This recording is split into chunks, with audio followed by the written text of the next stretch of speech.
Anne Swanson. What do you know about meditation? I do practice it, not as often as I'd like. I was first kind of assisted with it, and now I'm not. Anne's recent book, Meditation for the Real World, beautifully illustrated.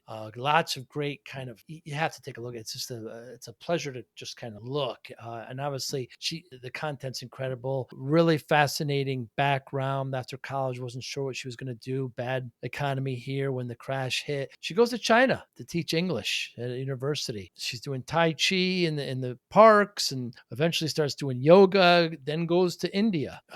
Incredible. And so she learns and then gets a degree and then writes her first book about yoga. And then the publisher comes back, wants her to do on meditation. And this book is really, really, really insightful and just a pleasure to look at, like I said. And we have a great conversation on what is and what isn't meditation. And, I always hear from many of my friends, I can't do it. I can't concentrate. I'll go all over the place. And of course, there's plenty of antidotes to that. Think of the clouds shifting. The clouds are your thoughts. You're separated from them. And I enjoy meditation. And I think many people would as well. Just got to give it a little time and eventually work. It's a great conversation with Anne. Really enjoyed talking with her. Thanks for listening. Hi, I'm Joey Pinz. People ask me, how did I lose 130 pounds? The quick answer is always discipline. I started my business, wasn't paying attention to my health, was eating too much, drinking too much sweets. My daughter was born. Next thing I know, I'm pre-diabetic, I have hypertension. I knew something had to change. Discipline. I, like many of you, have faced many challenges in your career, in your family, in your life, in your faith. How did you attack them? How did you approach them? How did you solve them, hopefully? It all had to have some degree of discipline. I'm also asked, how did you found and start a tech business that lasted over 25 years? Discipline. I was committed to it, enjoyed technology, didn't enjoy some aspects of it, but knew it was necessary. Discipline. Our podcast mission, how do we use discipline to better ourselves and society? Join me, please, as I talk to interesting people and discuss how they use discipline in their family and their passion and their careers and how it helped them. Our podcast vision, growth through learning from others. Joey Pinz Discipline Conversations. It'll be light and serious. Join us, please. Thank you for consideration. Talk to you. My goodness, Anne Swanson, thank you so much for your time today. So excited to talk to you. When I tell people I meditate, 9 times out of 10, I can't do that. I keep racing. I keep thinking about other stuff. I try to use analogies, Anne, but what do we need to do with these people? Yeah, well, people think that meditation is stopping your thoughts, but it's not. So then they feel like a failure when they can't stop their thoughts. But listen, the most advanced of meditators, their minds wander. It's part of the process. It's actually a cycle. Rather than just focusing on one thing, your teacher will give you a focal point like your breath or your body sensations or a word you repeat. So you have that one thing.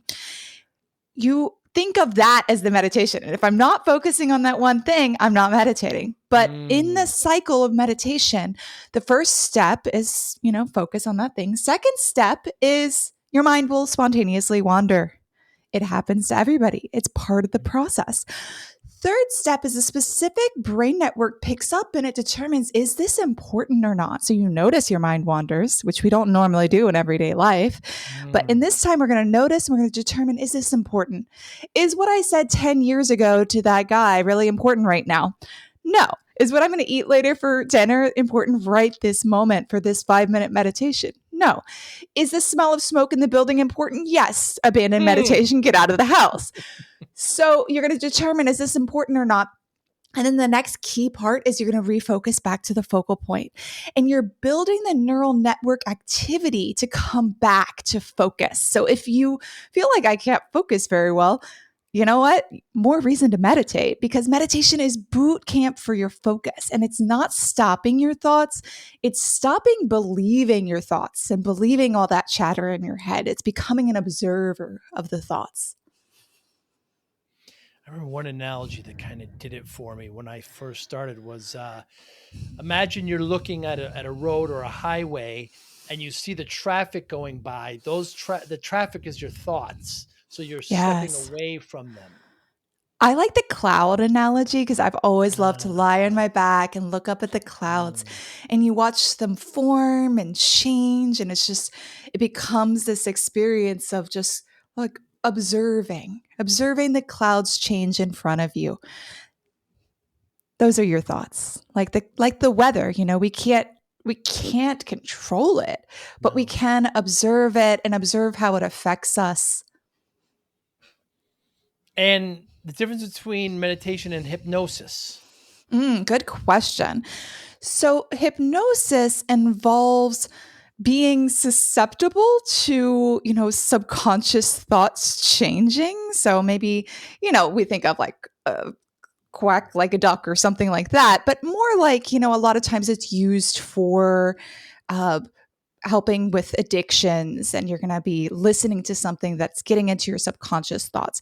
Now, meditation isn't specifically to get you to do something or to like have you change in that way. It's actually just observing what you are, who you are, and acceptance of what is, right? It's being in Mm, the moment. So that's one major difference. Now, there's a lot of hypnosis techniques that are like self hypnosis, where you listen to this sort of guided journey, and they have similarities to meditation. I think even on YouTube, people are interchangeably using the words guided hypnosis and meditation. So there's some overlap for sure, but meditation is this relaxed focus. That's all it is. You're focusing in a relaxed way. So when your mind wanders, you're relaxed about it. You're chill. Oh, well, coming back to the focal point. It's part of the mm. process. You really can't fail when you meditate. I think people have this kind of. I have heard I don't want to be hypnotized. I've also heard I don't meditate, I pray. That's a Mm. different part of the brain, correct? Scientists believe it is a different activity in your brain. So when we pray, typical prayer, so there's so many different types of prayers, but like Sure. a common type of prayer where you're speaking to God, it's actually similar in your brain to as if you're speaking to somebody. Mm, So the activity that's representative of having a conversation. Now, when we meditate, the activity is more similar to listening and visualization. mm, And so it's a little different in the way it lights up our brain. Now, there's many types of prayer practices, like where you're using the rosary beads and you're repeating a prayer. Now, that would be mm, more similar to meditation because you're just focused in on that one thing. That's kind of like a lot of meditation tactics. You keep repeating a word over and over and over again, and that's your focal point. So that would be similar. So there's some overlaps for sure. Now, I find prayer and meditation go really well because if you already have a prayer practice, you're speaking to God, you're saying what you're grateful for, you're mm, connecting, and then afterwards, let's take a moment to listen. Let's listen to our intuition, and if this aligns with your beliefs, you listen to God's messages for you that may come through to you. So I find that people who have a prayer practice do a great job with meditation, just adding that at the end. yeah, that is wonderful. And your thoughts about assisted or unassisted meditation? Like a guided meditation. Yeah, most beginners need a guided meditation, and even many people who've been meditating for years and years need that guided meditation. It's when you're listening to a recording or a teacher and they're telling you what to focus on. And when your mind wanders, they say, "Notice your mind is wandering and come back." Mm, Come back to the breath. So it's very helpful. And there's so many different meditation techniques. Sometimes it can feel overwhelming to like sit down and be like, I don't know what to do, which is one reason why I wrote a book, because I feel like sometimes it can be overwhelming to go to an app or try to find the right recording. But in this digital world, to have a physical book on your coffee table, on your bedside stand that you can open that has, beautiful pictures and yeah, colors, it's a relaxing experience just to read through the book. So you can actually read while you meditate. You can read and like determine like, okay, I'm dealing with a headache right now, so I'm going to do a meditation for headaches, or I'm dealing with feeling overwhelmed or anxiety or FOMO. There's meditation for that. So Mm. you choose the meditation type that you want, and then it'll tell you what to do. So that's another helpful way if you don't want to be stuck in scrolling. A lot of the apps, they can feel like social media themselves with badges and alerts and all the things. Yeah, there are badges. I used one for a while years ago, and yeah, there was kind of a gamification Hmm. element of it. It Uh, does. Now you yourself had issues with panic attacks. You couldn't go to the doctor if they were, kind of not treating you with the warmest of hands. You would pass out, Anne, and Yes. and flying wasn't your favorite when certain conditions happened, but you were able to combat this. Yeah. So I've used meditation in real world situations, hence the name of the book, Meditation for the Real World. It's like Mm. when you're in that situation, when you're in turbulence in the plane, is there something you can do? Right. And when you are at the doctor's office, and for me, I have this tendency to just pass out, getting blood taken or getting a procedure done. If the doctor is not providing compassionate care, I am on the floor. I'm passed out. You're not going to deliver any care to me. And I don't even know who I am. I have Mm. adrenaline rush for days. It's quite debilitating. So I've used specific meditation techniques to help me get through that. Just yesterday, I had blood taken. And so in that situation, I tend to bring my awareness outward rather than inward. So I'm noticing what's around me. I'm feeling my feet on the ground or on the Hmm. surfaces beneath me. So my attention points are to what I hear, what I see, and outward things. If I need to answer questions and be present with them. If I don't need to answer questions, you know what I'm doing? I'm visualizing. That's a technique in meditation we often use. You're visualizing you're at the beach. I'm wiggling my toes in the sand. I'm hearing my breath. This is a sound of the ocean. So if you're getting like a dental procedure, that can be really helpful. So there's specific meditation techniques that are particularly helpful for specific situations. That's fascinating for me, and you were able to deal with those through meditation. Yeah, it's definitely been a helpful thing in those moments, even in the waiting room of the doctor's office, like preparing to go in is instead of scrolling while I wait, I Mm. meditate while I wait. And even if it's just 1 minute, just coming into presence, grounding down, that makes a huge difference because we know that scrolling on social media makes us more anxious. So you don't want to get Mhm. into that mindset before you do something that's already going to make you anxious. I hear people say I meditate when I do certain activities. I know you play guitar.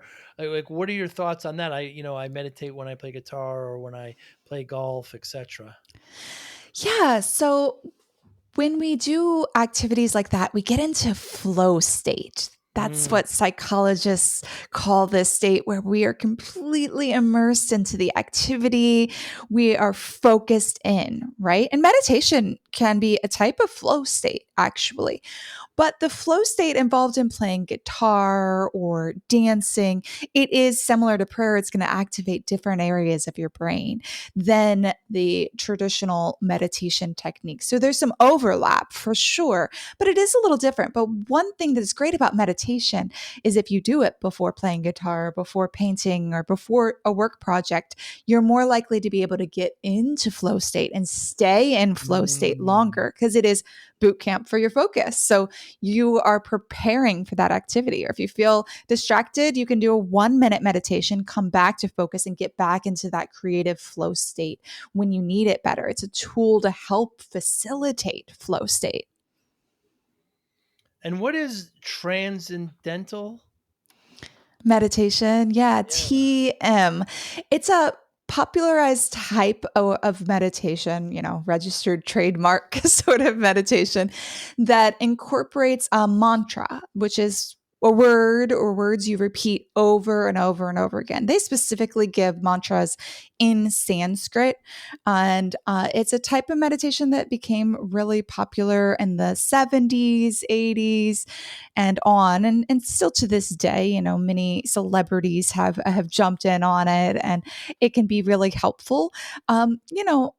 I don't think you need to join a group where you pay money for your personalized mantra. That's not necessary. Mm, There's many techniques you can do. And we found, that repeating words in Sanskrit has some extra benefits because the language has some extra resonance to it. But we've also found that repeating the word one or peace, like a simple word, has profound physiological benefits. So, as TM, transcendental meditation, was becoming really popularized, this Harvard researcher, he looked at it and he was like, okay, what is the element of this that everybody's like getting the powerful effects from? What's the element? What if we just repeat the word one? It's a neutral or even positive word, but we repeat the word one over and over. And he was a cardiologist, Herbert Benson.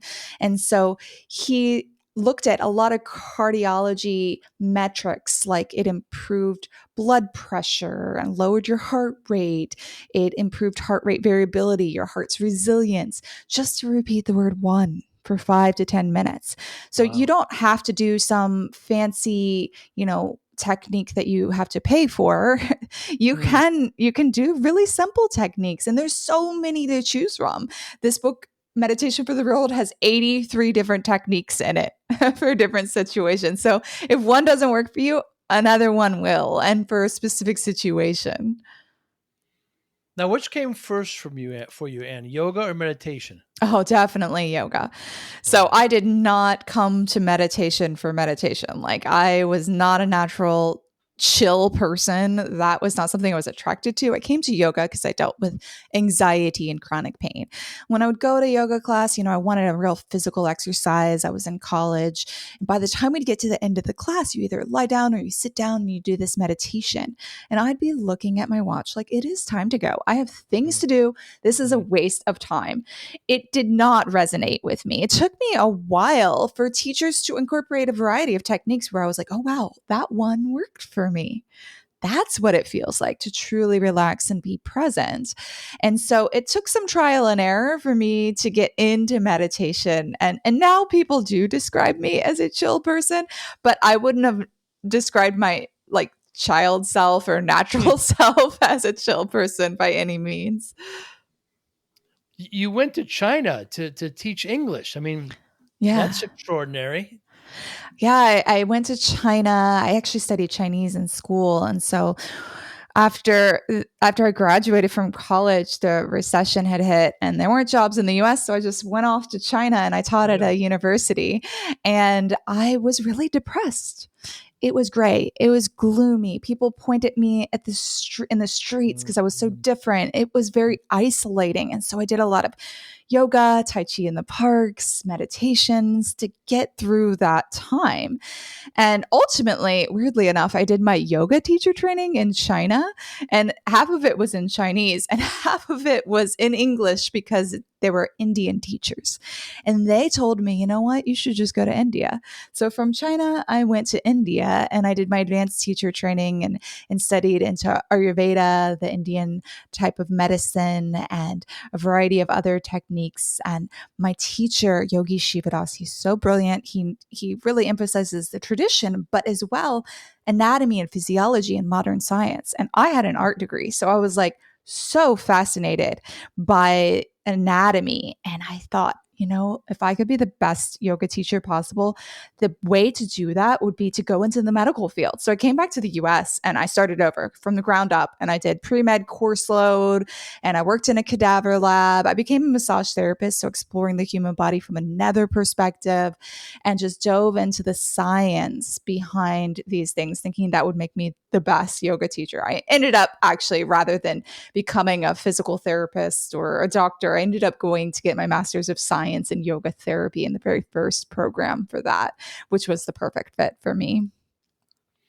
It seems there'd be a natural kind of clash there, Anne. I mean, because Mm, science seems so kind of West, broad strokes, of course, yeah. and yoga seems so kind of East. And Yeah. so there wasn't there was a clean division you felt.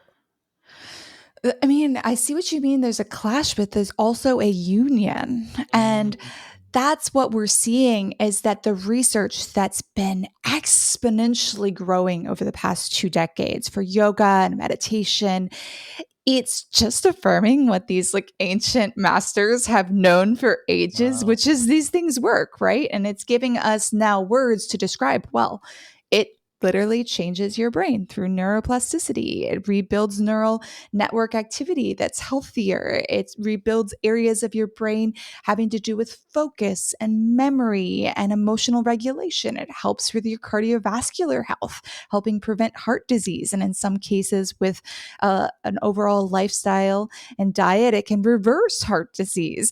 We see that it improves our immunity. So we have less sick days, even our cellular function. We can dive deep in. Now, the yogis and ancient masters didn't have these languages to describe it, right? We've been breaking things down in Western science and have these words and ways to describe and explore it through the scientific method, but it's just confirming what they've been saying for so long. So I think there's been an absolute union of it. When you see these neuroscientists at Harvard, and I actually paired with one of them for the book Meditation for the Real World, Dr. Sarah Lazar, and they're like, I meditate. Of course, that's what I've devoted my career to.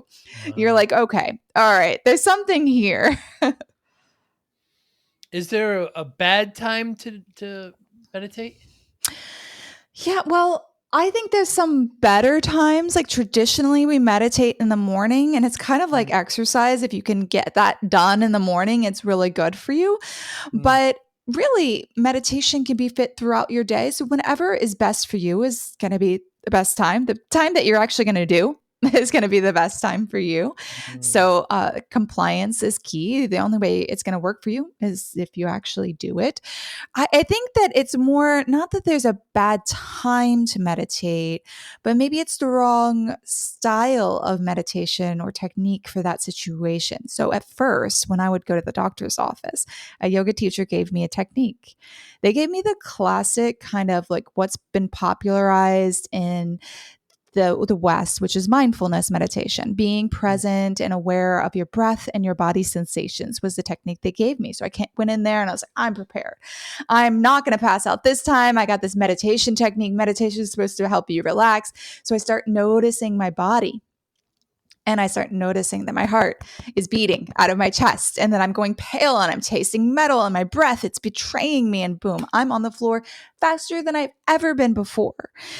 And I looked into the research as well as looked into like some of my colleagues in their clinical practice. And a lot of people say that when they experience acute anxiety, like, overwhelm, panic attacks, then they tend to get worse if they pay attention to the internal sensations, their body, their breath, right? So we need to bring the awareness externally.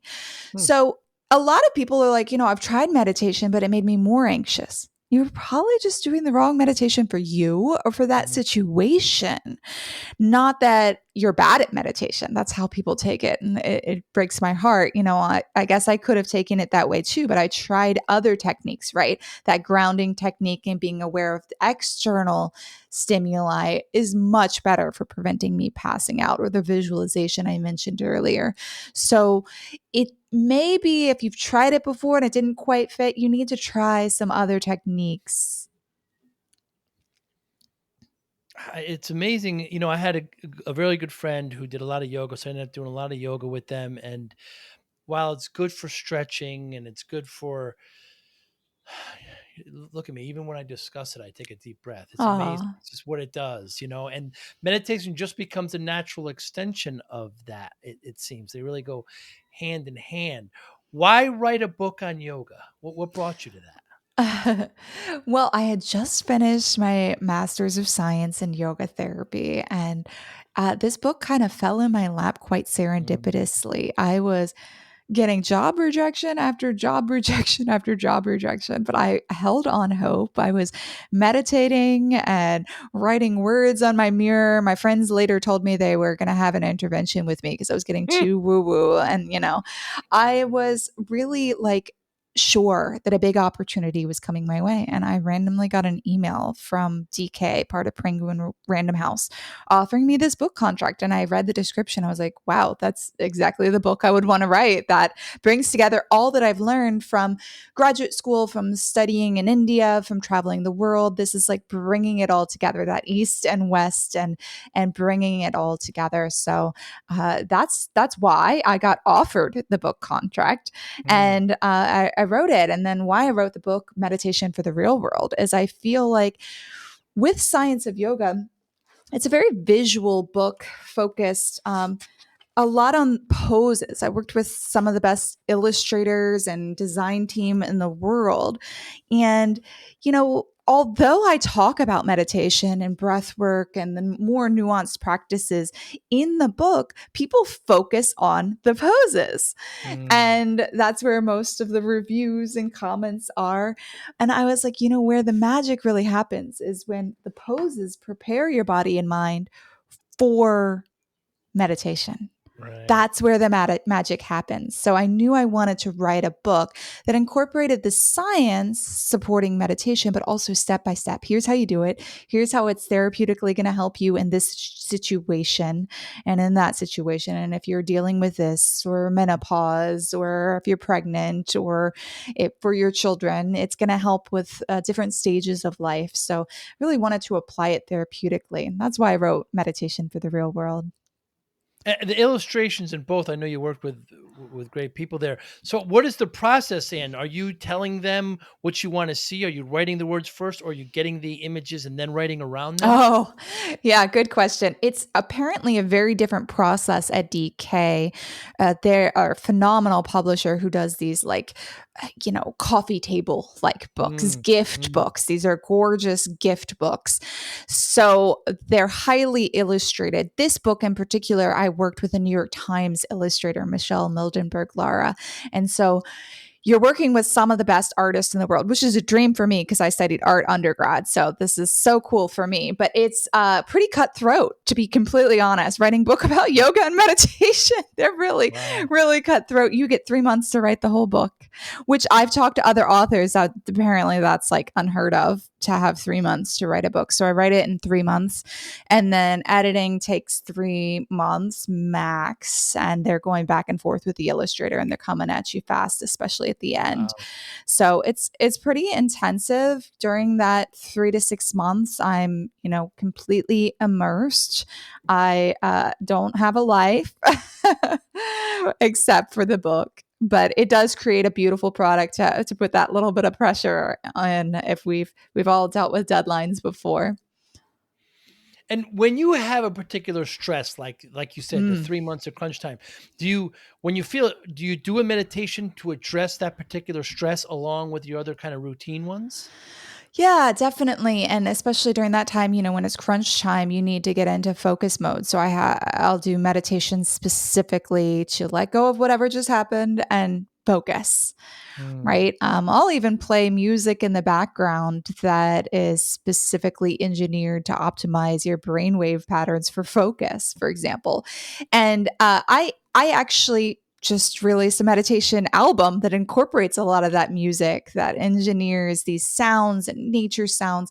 And I use that in the background of my guided meditation. So a gift to your listeners, if they go to meditationfortherealworld.com, is a 5-day meditation challenge that incorporates these music that can help them get into that optimal brainwave state. So if music ever helps you focus and relax, that's for you at meditationfortherealworld.com. So definitely incorporate, like I do in the book, like all aspects of what current science is showing us helps us to focus, relax, etc. Right? I have a section in the book about nature.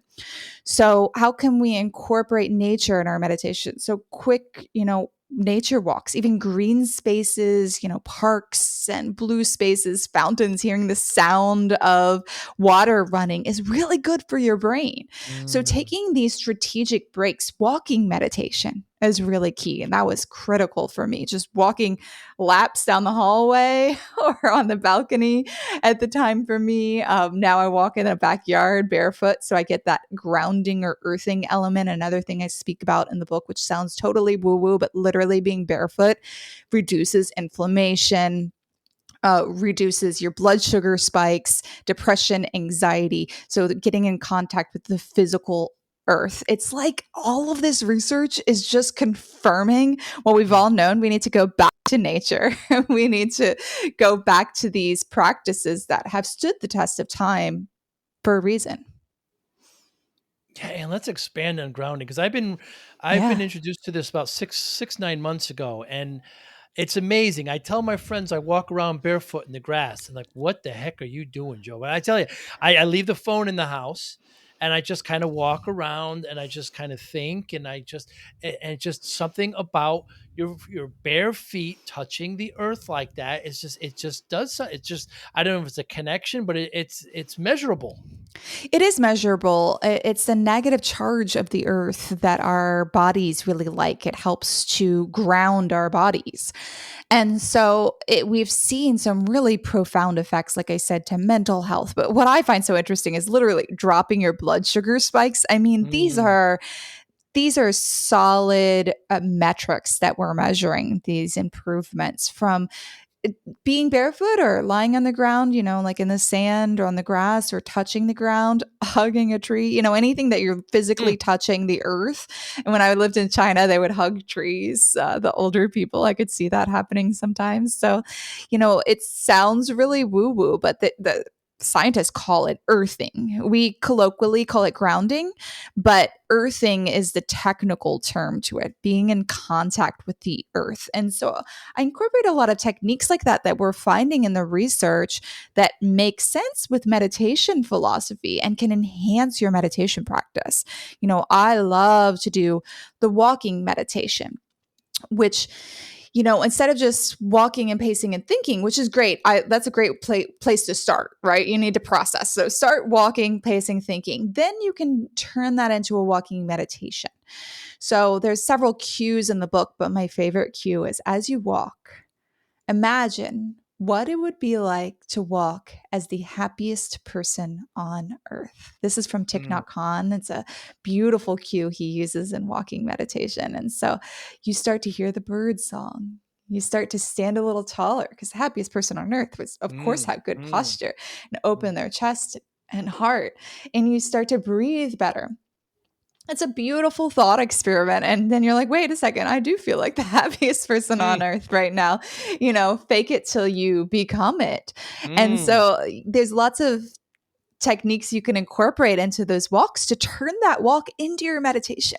You don't have to sit on a cushion on the floor for 20 minutes a day to meditate. You can do 1 minute meditations, you can do walking meditations, you can incorporate it into your life strategically to get real benefits, I immediate heard you. benefits. I heard you say that the astronauts when they come back to Earth, they start to go back to really fundamentals because all these boundaries and economics and these kinds of things Yeah. that we've created, they just kind of push out of the way and they just see such a different perspective from there. There's this effect that astronauts have been known to feel. It's called the overview effect. And actually, a yoga researcher has teamed with a bunch of astronauts to dive deep into this and understand it deeper because one particular astronaut came back to Earth and he's like, what is this? So he started talking to all of the professors and is this something throughout history that we can find? Is this something to my brain? What am I feeling? Why do I feel different? A lot of astronauts become philanthropists and just change their life afterwards. What is it that we're experiencing after seeing the earth from this different perspective?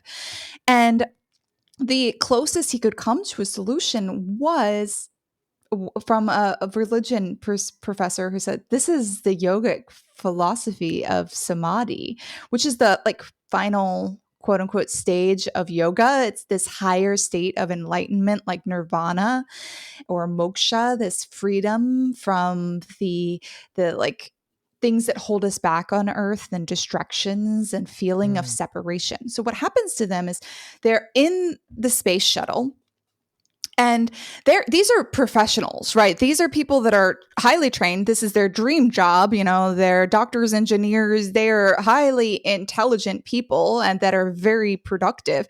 But for some reason, they have this problem on spaceships. They can't get them away from the window for hours at a time. They will Wow. just sit at the window, mesmerized, staring at the Earth. And what they see with the Earth, and it's moving so fast with the day to night, and they're seeing the change of light, and they're seeing that the separations that we see on a globe or on a map, Google Maps, these lines and separations, these boundaries, they're not there. It's Right. all one. You just see these swirls of the atmosphere. You see that every continent and country is connected, that these separations, we made them up. The economic boundaries, the physical boundaries, the wars between countries over borders, it's all made up. And then it's like, well, if it's all made up, then what's real? Well, what's real is we're all one, which is Mm. maybe why that mantra, that repeating the word one, works so well, because it's Mm. getting us back to that true nature. We're all one, we're all connected. And so they come back feeling this sense of union, which is that final quote unquote stage of yoga, that sense of deep union and connection to others. And we look at the process of yoga, it's like an 8-step process, and it involves, breathing practices, which they do, they incorporate a lot of breathing practices in their training. It involves physical poses. They do exercises, that involves that stage. It involves specific boundaries and focuses on like meditation, focusing on one thing, and they're focusing on the earth. They're looking out the window and they're mesmerized. So they're basically going through the 8 steps of yoga to get there, but in Wow. outer space, just naturally. It's really cool. Yeah, it's amazing. Even when you're in your plane, and you're looking down, it's like, what are we arguing about, people? Look at this. We're Yeah. all, it's it's sobering and humbling. Yeah. And from their perspective, from actually outer space and seeing our planet as this marble, Yes. that's got to be something. I know William Shatner, he went up with SpaceX there with Jeff Bezos, and when he came back down, he said something like that too. It's just, it's just what are we all doing? What are we arguing about? And when somebody reads your book or both books, and what do you want the reader to take away from it? I want them to actually practice. One of my favorite things about the first book, Science of Yoga, is seeing it on people's mats open up. They're trying out the poses, they're doing the breathing exercises. I want you to actually do it, right? Meditation for the real world has step by step. Here's step 1, here's step 2. Sometimes it's like set a timer and do this. Sometimes it's like here's 3 steps. Now close your eyes and do it, or do it as you read. I want you to actually don't just passively read it, do it, feel Mm, it, be present with it. And there's something about a book too, where you're like physically touching, turning mm, the pages, hearing the sound, the smell of a book, the mm. color on the pages. So I want that experience that people that love books know, that you can engage with the book. Getting away from tech, really, for a few Yeah, moments. I really have to. You've got great posts on Instagram. I wanted to review a couple of them with you. Okay. Left nostril breathing. Hmm. Yeah, this is actually one I often recommend for kids because it's like very tactile. But our nostrils, they go back and forth between dominance through the day, left nostril, right nostril. Now, you experience this strongly when you're sick, right? You're like, oh my gosh, I can't breathe out of one nostril now. And then it switches. You're like, what happened? So we experience that more strongly because it's like fully blocked on one side versus the other. But during the day, it's more like one versus the other. So if you want to test it right now, I think the best way to test it is to grab a mirror or your phone, right? Your phone, but not have it on, like have it black. And you're just going to hold it up right under your nostrils. And you're just going to take a few breaths. And there's going to be some mist coming out on it. Interesting. So then you're going to look at it. Which side is the mist bigger? Mine is bigger on the left. Mine is as well on the left. Okay. That's usually when I'm giving a talk, mine's bigger on the right because the right nostril is more associated with higher energy, focus, the sympathetic nervous system, that sort of state. Now, the left nostril breathing, you tend to be a little bit more in the parasympathetic nervous system, which is that relax, digest, and rejuvenate state of the nervous system. And we tend to go back and forth every 30 minutes to a few hours through the day. And this is something interesting that we see in science, but then the yogis have known this forever, that if we can strategically breathe through specific nostrils or alternate the nostrils, we can find more balance. So if you cover your right nostril, we're already left nostril breathing right now, but maybe your listeners, some of them are right nostril breathing right now. So cover your right nostril. And just for a few slow breaths, we're going to breathe through the left nostril. And what you'll feel is your breath slowing down as you relax more and more. And you may have to do this actually for a full minute or so to see the change, or a couple minutes, but you may want to test it after doing it for a little while and see. Now, if you were right nostril breathing, did it help you switch to be left nostril breathing? Mm. And that's going into that more relaxed state. So I find when I'm like really feeling overwhelmed, I can do that. I can cover my right nostril and just do some nice slow breaths from my left nostril. Slow breathing in general also helps us calm down. If you are in a Mm. public space and you can't do something weird like that, just slow breathing is helpful too. Oh yeah, the old mantra. I don't know if it's a mantra, but the old saying. You're in an argument. You're mad. Take 5 deep breaths, or count to Yeah. 10. And the idea is to take some step away. Can meditation help with snoring? That's a good question. I don't know of anything that would indicate that. So one thing though is in yoga in India, they say the nose is for breathing, the mouth is for eating. Hmm. Right. And a lot of times, people who are snoring at night, they're kind of like lying on their back. That makes it worse. So, turning to your Yes. side can help. So, you're lying on your back and your mouth is like open and you're struggling to get the breath. And that's where the sound comes from in your nose. So, one technique that is recommended and by scientists, it's been in a lot of research at Stanford.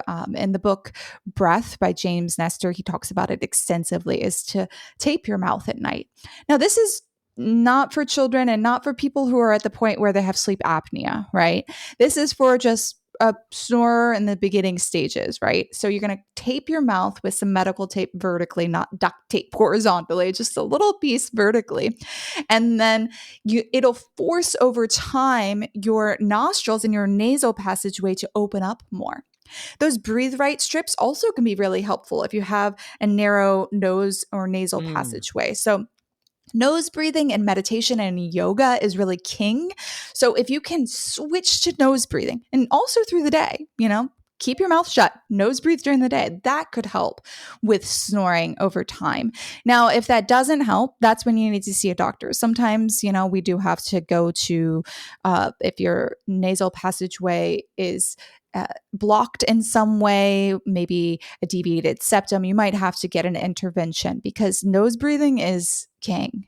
To be able to go to that is going to help with snoring. My partner, he snores horribly.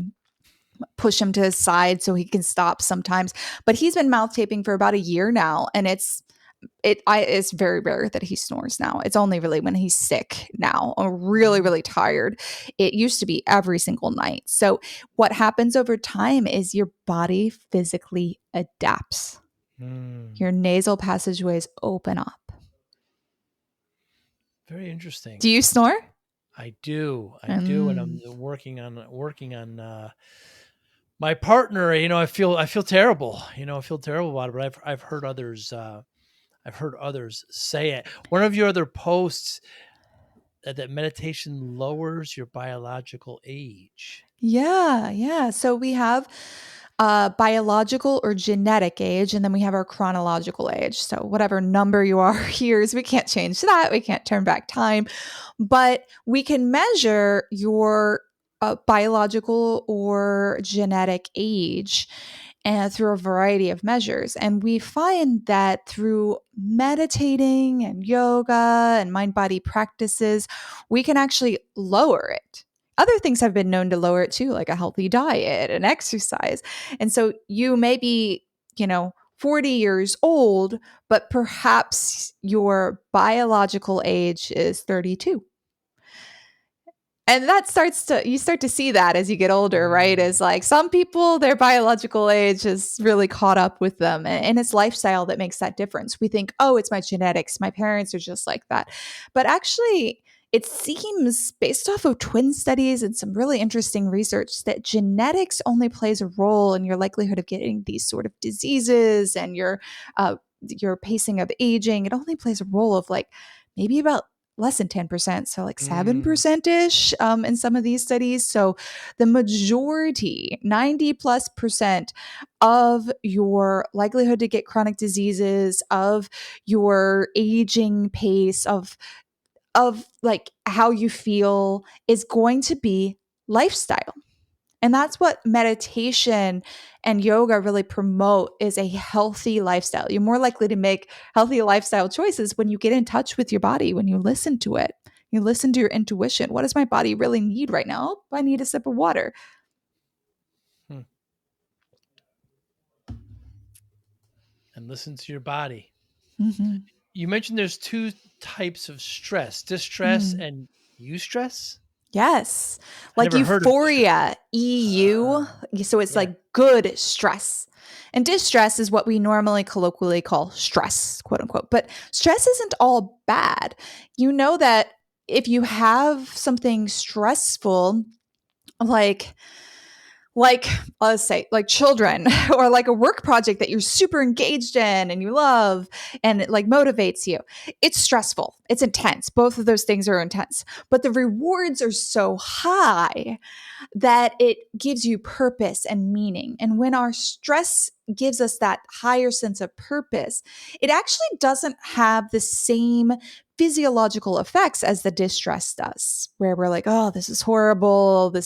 Why is this happening to me? That's that distress. This is, it's really when it has purpose, like a firefighter saving a baby. They've seen this. Their blood vessels don't constrict and get that high blood pressure in the same way as somebody who is just, sitting and looking at emails and they're super stressful and hates their job.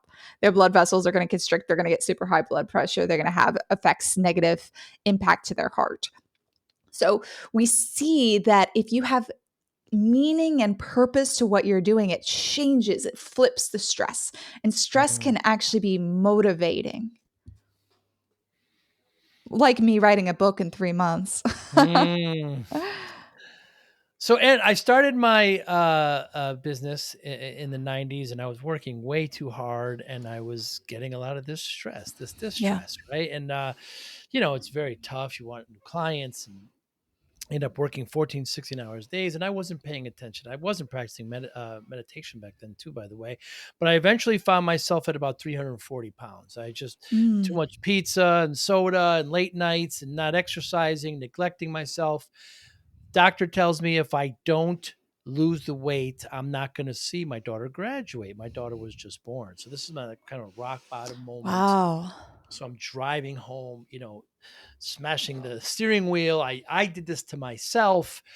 So I spent the next 6, 7 months. I lost about 70 pounds, kept it off. And people always ask me, like there's some trick to it, like there's some quick remedy. How'd you do it? How'd you do it? And my one word answer is always discipline, right? Yeah. That's it. That's how I got it. Discipline. I showed, control, and I developed a routine, etc. I wonder how discipline plays a role in your life, Anne Swanson. I think discipline, but the thing that motivates the discipline is the why. That's what that doctor Mm. gave you, right? So having your why do you want to meditate? Why do you want to improve your life? Why do you want to feel more connected rather than, distress. And so discipline plays a role for me in doing the things I don't feel like doing. One of the things people like, I don't want to meditate when my mind is all over the place and when I'm super stressed. That's when you need it the most, right? Mm, So you sit down and you meditate, and your mind wanders every 2 seconds. And you're thinking about that sticky thought. I can't believe they sent me that email. I can't believe they said that in that email. You keep coming back to it, mm, whatever it mm, is, mm, right? mm, The discipline that you still do your 5 or 10 minute meditation, despite that, guess what? It's just like going to the gym on those days you don't feel like going. mm, At the end of the workout, I'm glad I went. I feel better. You're getting your reps in, and that's how you're going to have the changes. And so when you are disciplined and you do the meditation, despite not feeling like it, or despite, having particular distress that day that distracts you, then you are getting a stronger workout. You're building those neural networks harder. So if you can reframe that, it becomes from distress to eustress. It's like, all mm. right, I did it. I got that good workout in. So I think that's one way in which is like continuing the practice, even the times that I don't feel like it, Mm. and remembering your why. Why do I do this? But Anna, you went to college. You went to a completely different country, speaking different languages. Then you went to another one as well.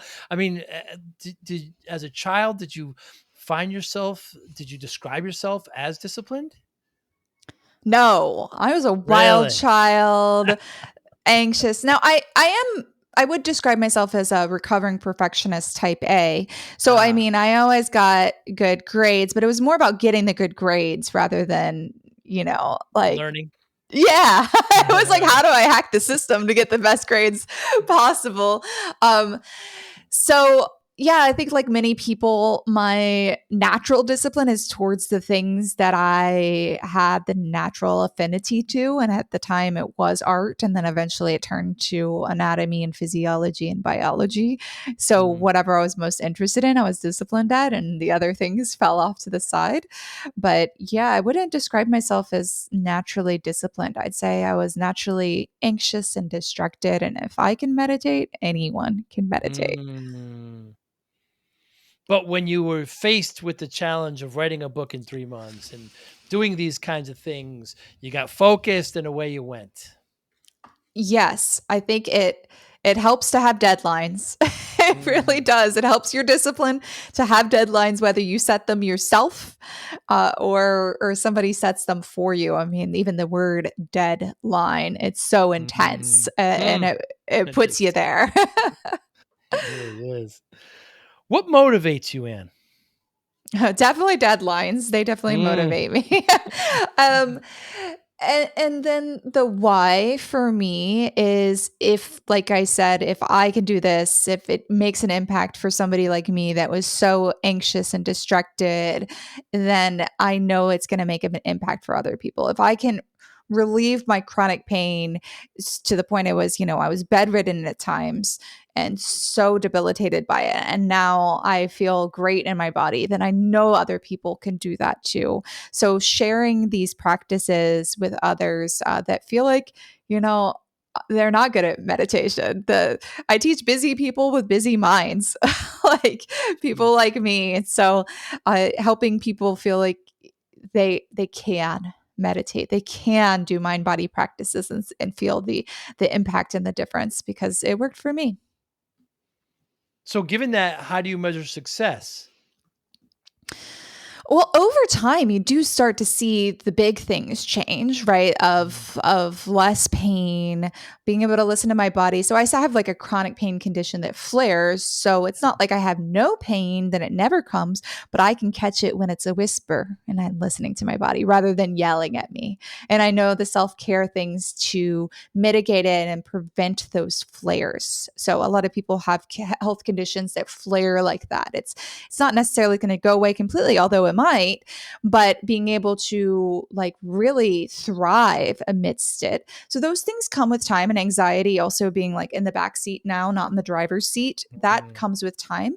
But measuring success in the moment is like, you read that stressful email, you tend to be reactive and just write something real quick Right. and pressing send. But instead, you write it, sure, write it. And then turn your chair around, look out the window, broaden your vision for 1 minute. Do a Mm. 1 minute meditation where you tap into your five senses. Notice what you see as you broaden your vision and look away from the screen. Notice what you feel as I'm speaking. Notice what you physically feel. Notice what you hear from far away to up close. Take a nice deep breath. Notice what you smell and notice if there's any taste. And then take in all of these senses simultaneously. That's going to bring you into the moment and to your intuition.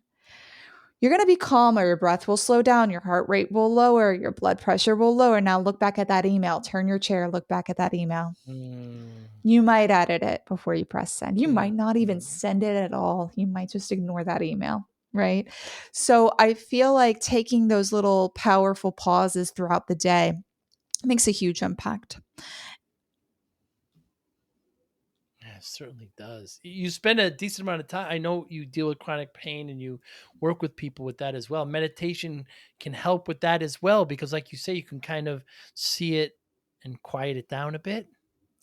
Yeah. And when there's a problem in the body, like chronic joint pain that I have, the solution is often in the mind.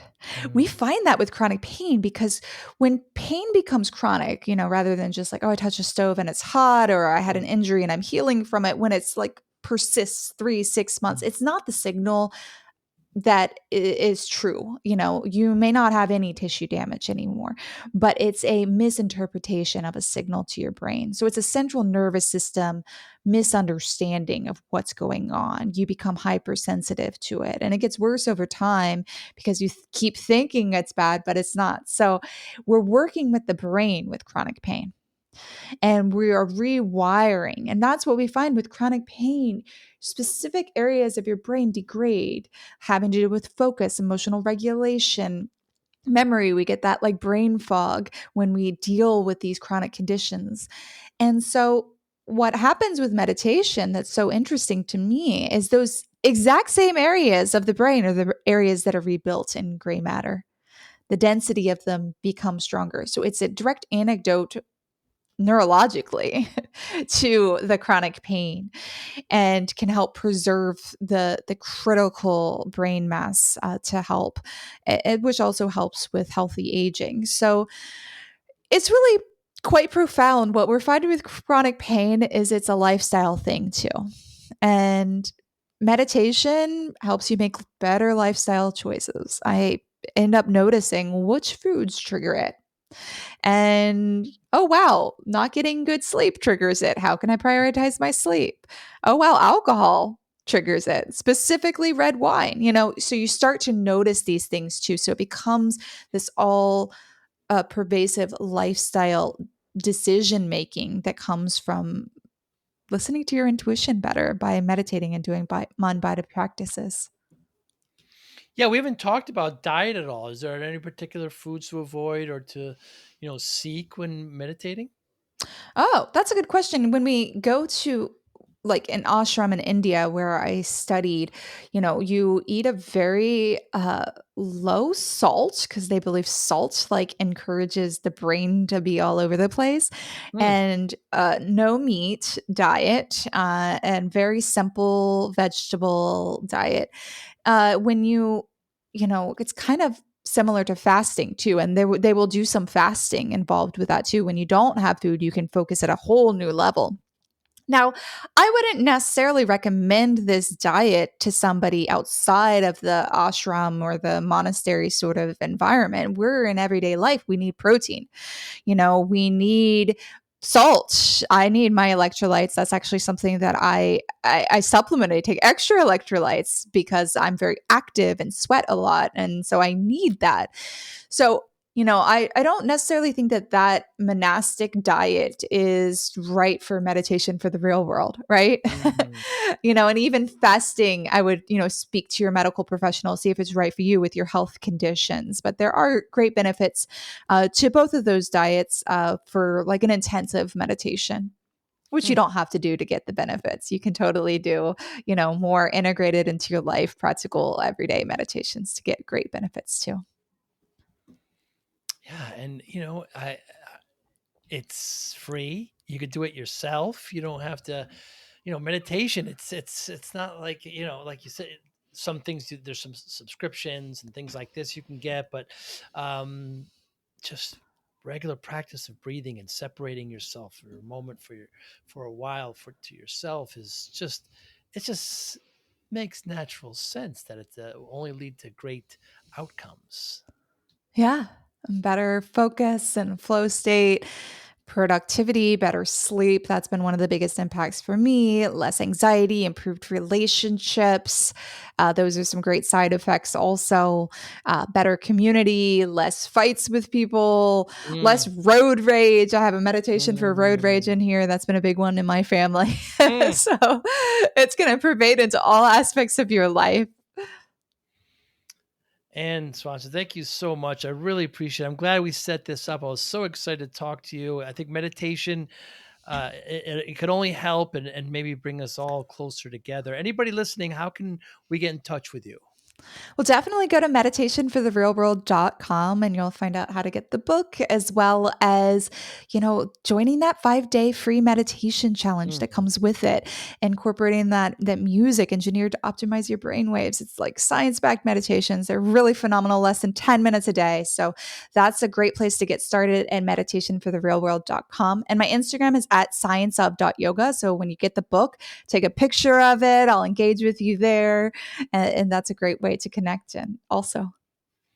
Very cool. And thank you so much. If I'm in the greater Hawaii Oh, yeah. area, maybe you and your new husband, Yes, congratulations. We get a cup of tea. Thank you so much for your time. absolutely. Thank you. You be well. Thank you for listening and or viewing Joey Pinz Discipline Conversations. Please share this episode with one or two of your friends who you think may benefit from the episode. Our website, www.joeypins.com. There you'll find lots of resources and you could join our mailing list. Please follow us on all our social media, Instagram, Twitter, and Facebook. Podcast information, the video version of our podcast is on YouTube. Please subscribe. Audio is on all major podcasting platforms. Please follow them. And if you like it, please consider giving 5-star rating. Would really appreciate that. Would you like to financially support the podcast? You can go to our Patreon site. Consider $5, $10, or $20 a month. There's all kind of plans that we have there. There's like a one-time payment. What is this podcast episode worth to you? $25, $50, $100, $500, $1,000, $5,000. You be the judge. You can go to our PayPal account to do that as well. Thank you again for listening or watching Joey Pin's Discipline Conversations.